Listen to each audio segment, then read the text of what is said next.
রোববার তুরস্কে স্থানীয় সরকার নির্বাচন অনুষ্ঠিত হয়।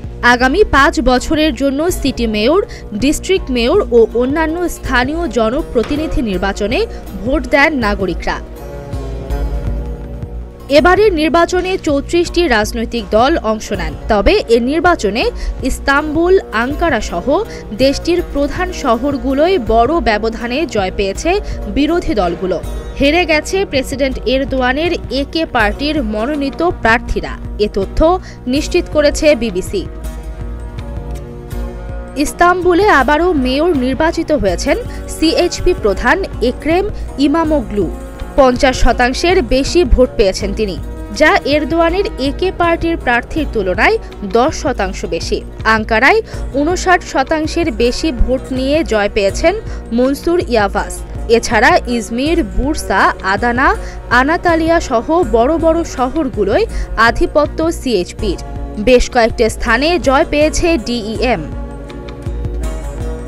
রাজনৈতিক বিশ্লেষকরা বলছেন, নির্বাচনের এই ফল প্রেসিডেন্ট এরদোয়ানের জন্য একটি বড় ধাক্কা। তৃতীয় মেয়াদে প্রেসিডেন্ট নির্বাচিত হওয়ার পর গত 1 বছরে গুরুত্বপূর্ণ এই শহরগুলোর নিয়ন্ত্রণ ফিরে পেতে জোর প্রচেষ্টা চালিয়েছেন তিনি। ইস্তাম্বুলে নির্বাচনী প্রচারণায় তিনি নিজেই অংশ নিয়েছেন। বর্তমান মেয়র ও সেকুলার রিপাবলিকান পিপলস পার্টির প্রার্থী একরাম ইমামোগ্লুর কাছে হেরেছেন এরদোয়ানের একে পার্টির প্রার্থী মুরাত কুরুম। এ স্থানীয় নির্বাচনকে তার দলের জনপ্রিয়তা যাচাইয়ের পরীক্ষা হিসেবে বিবেচনা করা হলেও ফলাফলের পর সমর্থকদের উদ্দেশ্যে তুর্কি প্রেসিডেন্ট বলেন, পরাজয় থেকে শিক্ষা নেবে তার দল।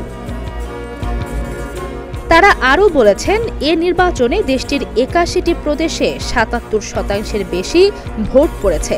এ নির্বাচনের ফলাফলের প্রেক্ষাপটে তুরস্কের রাজনীতি নতুন মোড় নিল। 2028 সালের পরবর্তী প্রেসিডেন্ট নির্বাচনে ইমামোগ্লু শক্ত প্রতিদ্বন্দ্বী হিসেবে একে পার্টির বিরুদ্ধে দাঁড়াবেন বলে মনে করছেন রাজনৈতিক বিশ্লেষকরা।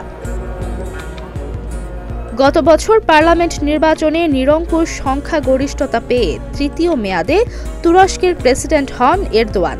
মেয়াদ শেষ হলে আর প্রেসিডেন্ট হিসেবে প্রতিদ্বন্দ্বিতা করবেন না তিনি। সম্প্রতি নির্বাচনী প্রচারণায় অংশ নিয়ে রাজনীতি থেকে অবসরের ঘোষণা দেন এ রাজনীতিক। 1,60,00,000 জনসংখ্যার শহর ইস্তাম্বুলে জন্মগ্রহণ ও বেড়ে ওঠা 70 বছর বয়সী এরদোয়ানের। 1994 সালে অর্থনৈতিক ও সাংস্কৃতিক দিক থেকে গুরুত্বপূর্ণ শহরটির মেয়র নির্বাচিত হয়ে রাজনৈতিক জীবন শুরু করেন তিনি।